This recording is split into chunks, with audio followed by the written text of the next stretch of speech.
నమస్కారం, welcome to Suman TV. నేను Gitanjali. August 4వ తారీఖున అమావాస్య, అందులోనూ ఆదివారం అమావాస్య రావటం, ప్రత్యేకించి పుష్యమి నక్షత్రంతో రావటం వల్ల పుష్యార్క యోగం ఉంది అని చెబుతున్నారు. నిజంగా ఆ రోజు చాలా విశేషం కాబట్టి మనం ఏ పని చేయాలనుకున్నా, మన అభ్యున్నతి కోసం మనం ఏమన్నా కార్యక్రమం తలపెట్టాలనుకున్నా అవి ఖచ్చితంగా సఫలీకృతం అవుతాయి ఆ రోజున ప్రారంభిస్తే అని కూడా చెబుతూ ఉంటారు. ఇలా భాగంగా నాకు అనిపించింది, ఏమైనా చిన్న చిన్న పరిహారాలు, అది కూడా మనందరికీ అందుబాటులో మనం చేసుకోగలిగే విధంగా, మనము మన కుటుంబం మన చుట్టుపక్కల అంతా కూడా సుభిక్షంగా సంతోషంగా ఉండే విధంగా ఉండేవి ఏమైనా పరిహారాలు ఉన్నాయా అని చెప్పి ప్రముఖ జ్యోతిషులు బ్రహ్మశ్రీ నందిబట్ల శ్రీహరి శర్మ గారిని అడిగితే చాలా మంచి పరిహారాలు ఉన్నాయి, మీ అందరూ చేసుకునేవి, మీ అందరూ సంతోషంగా ఉండగలిగేవి అన్నారు. ఇక ఆ మాత్రం చెప్తే ఖచ్చితంగా మీ అందరికి కూడా నేను ఇన్ఫర్మేషన్ అందిస్తాను కదా. అందుకే గురువు గారిని ఆహ్వానించాం, వారితో మాట్లాడి వివరాలు తెలుసుకుందాం. గురుగారు నమస్కారం అండి. వాగర్థావివ సంపృక్తౌ వాగర్థ ప్రతిపత్తయే జగతః పితరౌ వందే పార్వతీ పరమేశ్వరౌ. సదాశివ సమారంభాం శంకరాచార్య మధ్యమాం అస్మదాచార్య పర్యంతం వందే గురు పరంపరాం. ఆదిత్యాయ చ సోమాయ మంగళాయ బుధాయ చ గురు శుక్ర శనిభ్యశ్చ రాహవే కేతవే నమః. శృంగేరి పీఠాధిపతులకి, కంచి పీఠాధిపతులకి నమస్కారములు తెలియజేసుకుంటూ కార్యక్రమాన్ని ప్రారంభిద్దాం. గురువుగారు, ఆదివారం ప్రత్యేకించి అమావాస్య రావటము, పుష్యార్క యోగం ఆ రోజు ఉండడం, పుష్యమి నక్షత్రం వల్ల విశేషమైన రోజు. అమావాస్య రోజు అనగానే చాలా మంది కొన్ని కార్యక్రమాలు అసలు తలపెట్టరు, కానీ ఈ రోజున తలపెడితే మంచిది అని చెప్పి మీరు చెప్పినటువంటి మాటే.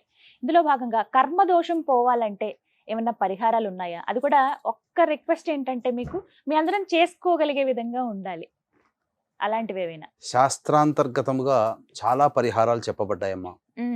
అయితే మీరు ఇంతకుముందు చెప్పినట్టుగా ఆదివారము అమావాస్య కలిస్తే అద్భుత యోగం, ఆదివారము పుష్యమి నక్షత్రం కలిస్తే పుష్యార్క యోగం.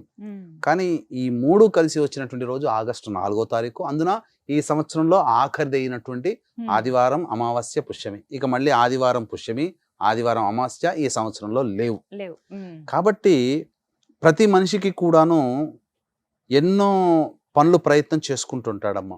ఆ ప్రయత్నంలో తనకు తెలియకుండానే గత జన్మ కర్మదోషం వల్ల కావచ్చు, ఈ జన్మలో తెలిసి తెలియక చేసినటువంటి కర్మదోషం వల్ల కావచ్చు, సమస్యలు అనేటువంటి అడ్డంకులుగా ఉంటాయి. ఇంకా చెప్పాలి అని అంటే నరదృష్టి కూడా ప్రభావం చూపుతుంది. కాబట్టి వీటన్నిటి నుంచి బయటపడి ఒక కొత్త జీవితం, అంటే మనకు ఈ చెప్పబడినటువంటివి సీతాకోక చిలుక లార్వా నుంచి బయటపడి రూపాంతరం చెందినట్టుగా ఒక స్టేజ్ నుంచి, ఆ బాధలు పడే స్టేజ్ నుంచి ఇక మళ్ళీ మనం బయటికి రావాలి. దైవతానుగ్రహం కలిగింది అని అంటే నిమిషం పట్టదమ్మా. సామెతే ఉంది, కక్కొచ్చినా కళ్యాణం వచ్చినా ఆగదు. కాబట్టి ఆ పరమేశ్వరుని అనుగ్రహం ఒక సెకండ్ లో 1,000,000 వంతు మనకు పడింది అని అంటే, ఇక జీవితంలో మళ్ళీ మనం వెనక్కి తిరిగి చూసుకోలేనంతటి ఫాస్ట్ లో ఉంటాం మనం జీవితం. ఏ పని అడ్డం కూడా, ఎందుకంటే పరమేశ్వరుడే అండ మనకు కావున్నాడు. కాబట్టి ఆ పరమేశ్వరుని అనుగ్రహం సంపాదించుకోవాలి అని అంటే శ్రావణ మాసం చాలా విశేషమైనటువంటి మాసం.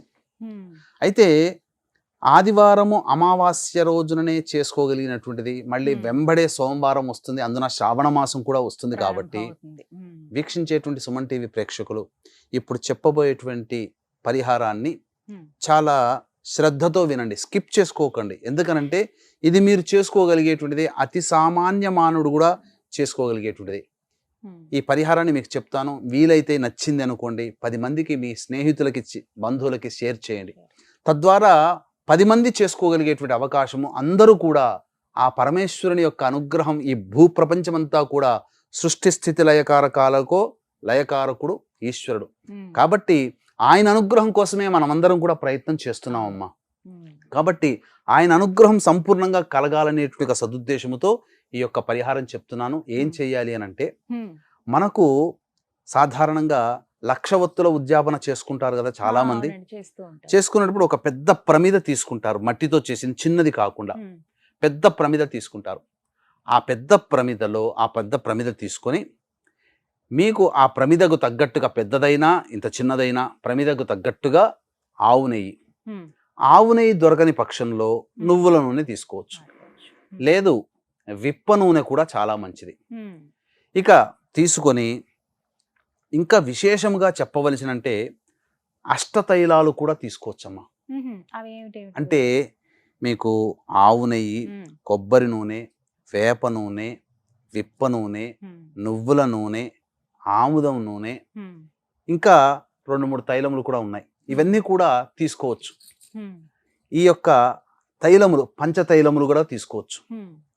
ఈ పంచతైలములు ఆవు నెయ్యి, విప్ప నూనె, నువ్వుల నూనె, ఆముదం నూనె, వేప నూనె, ఇవి తీసుకోవచ్చు. పంచతైలములు అష్టతైలముల కంటే ఇంకా విశేషంగా పంచతైలములు తీసుకోవచ్చు. ఇవన్నీ కలిపినటువంటిది. ఇవి 5 తైలాలు లేవు. కనీసము నువ్వుల నూనెనైనా లేదా కనీసం ఆవు నెయ్యినా, ఈ మూడిట్లో ఏదైనా కానీ తీసుకోవచ్చు. తీసుకొని మీరు ఆ ప్రమిదలో పెట్టుకోండి. అంటే ఆ ప్యాకెట్లో అలాగే పెట్టుకోండి. అలాగే మీరు ఎంత వయసు ఉంటుందో అన్ని ఒత్తులు తీసుకోండి, శ్రేష్టమైనవి. ఇందులో తామర ఒత్తులైనా, తెల్ల జిల్లేడు ఒత్తులైనా, తామర ఒత్తులు, తెల్ల జిల్లేడు ఒత్తులు, అలాగే సాధారణమైన ఒత్తులు 3 కలిపి 1. అలా మీ ఎంత వయసు ఉంటే అన్ని ఒత్తులు 3 కలిపినవి 1. అలా ఉదాహరణకు ఒక వ్యక్తి వయసు 25 సంవత్సరాలు అనుకోండి, 25 ఒత్తులు తీసుకోవాలి. 25 ఒత్తుల్లో పత్తితో చేసినవి, తామర ఒత్తులు, జిల్లేడు ఒత్తులు, ఈ 3 ఒత్తుల్ని కలిపి 1. అలా 25 చేసుకొని ఆ యొక్క ప్రమిదలో పెట్టుకొని కర్మదోషం తొలగిపోవాలి నాకు అని చెప్పి అప్పుడు ఆ ఈశ్వరుని శివాలయం చుట్టూ కూడా మీకు శక్తి ఉంటే 27 ప్రదక్షిణలు చేయండి, లేదా 11 ప్రదక్షిణలు చేయండి. కనీసం హీన పక్షంలో 3 ప్రదక్షిణలు అయినా చేసిన తర్వాత అప్పుడు ఆ యొక్క నూనెని పంచతైలాలు కానీ లేదా సంబంధించినటువంటి పంచతైలాలు అంటే ఏం చెప్పుకున్నాం మళ్ళీ చెప్తున్నాను.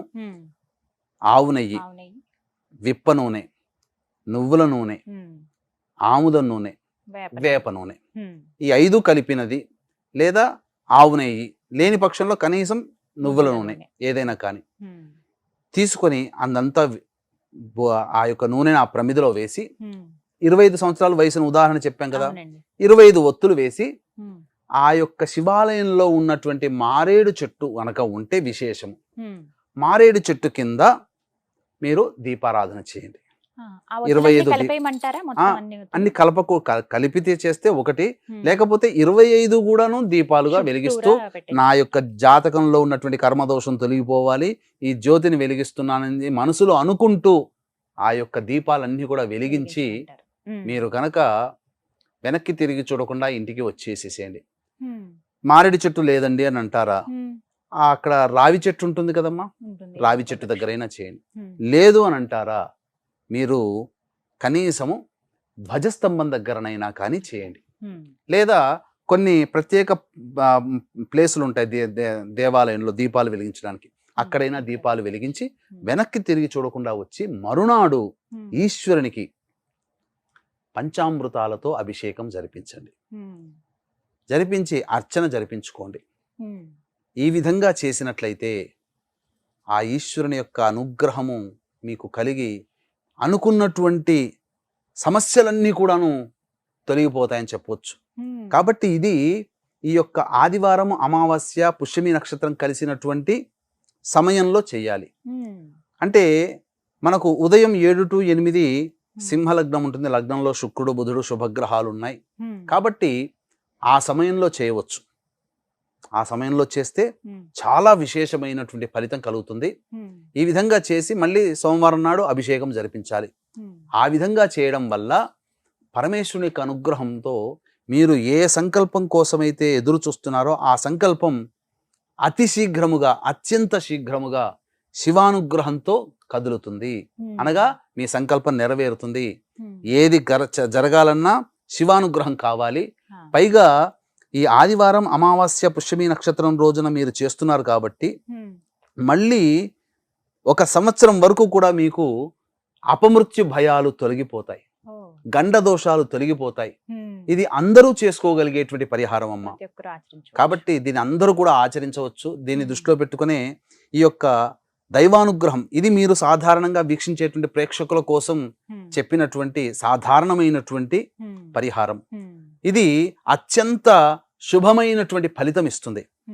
అయితే ఉదయం పూటనే, ఉదయం పూటనే అవన్నీ కూడా చేయవచ్చు. ఇక దీన్ని దృష్టిలో పెట్టుకుని కొంతమందికి ఇంకా దైవానుగ్రహం విశేషంగా పొందాలి అనేటువంటి ఆలోచన కూడా ఉంటుంది. కాబట్టి ఇంట్లో పూజ చేసుకునే వాళ్ళు ఆదివారం అమావాస్య పుష్యమి నక్షత్రం రోజున విశేషంగా పూజ చేసుకోవచ్చు. పూజ చేసుకోవడంతో పాటుగా దీన్ని దృష్టిలో పెట్టుకుని ఆ రోజున అత్యంత అరుదుగా వస్తుంది కాబట్టి ఆ రోజున గత జన్మ కర్మదోషాలు తొలగిపోవాలి. దానికి కర్మదోష నివారణ హోమము, అలాగే మా పీఠం ఆధ్వర్యంలో ఆ రోజున 4వ తారీఖు రోజున జరుగుతుంది గత జన్మ కర్మదోష నివారణ హోమము. అలాగే ప్రతి మనిషి తెలిసి తెలియక ఇంకొకరిని బాధ పెడతారమ్మ. అందువల్ల కొన్ని శాపాలు వస్తాయి, ఎదుటి మనిషి యొక్క శాపము. ఆ శాప నివృత్తి హోమాలతో పాటు వృషభ మిథున కర్కాటక సింహతుల వృశ్చిక మకర కుంభమీన రాశిలో జన్మించిన వారికి శనిదోష నివారణ హోమాలతో పాటుగా విద్య, వివాహ, ఉద్యోగ, దాంపత్య, అనారోగ్య సమస్యల నివారణకి 18 రకాల హోమాలు కేవలం పర్ హెడ్ 1500 రూపాయలకి చేయించడం జరుగుతుంది. అలాగే సంవత్సరం పొడుగుతా మా పీఠం ఆధ్వర్యంలో ఒక్కొక్క క్షేత్రంలో చేయించేటువంటి కార్యక్రమాలలో మీ కుటుంబ సభ్యుల గోత్రనామాలు కూడా నమోదు చేసుకోవచ్చు. అవకాశం ఉన్న వాళ్ళు కార్యక్రమ తదనంతరం కాంటాక్ట్ చేయండి.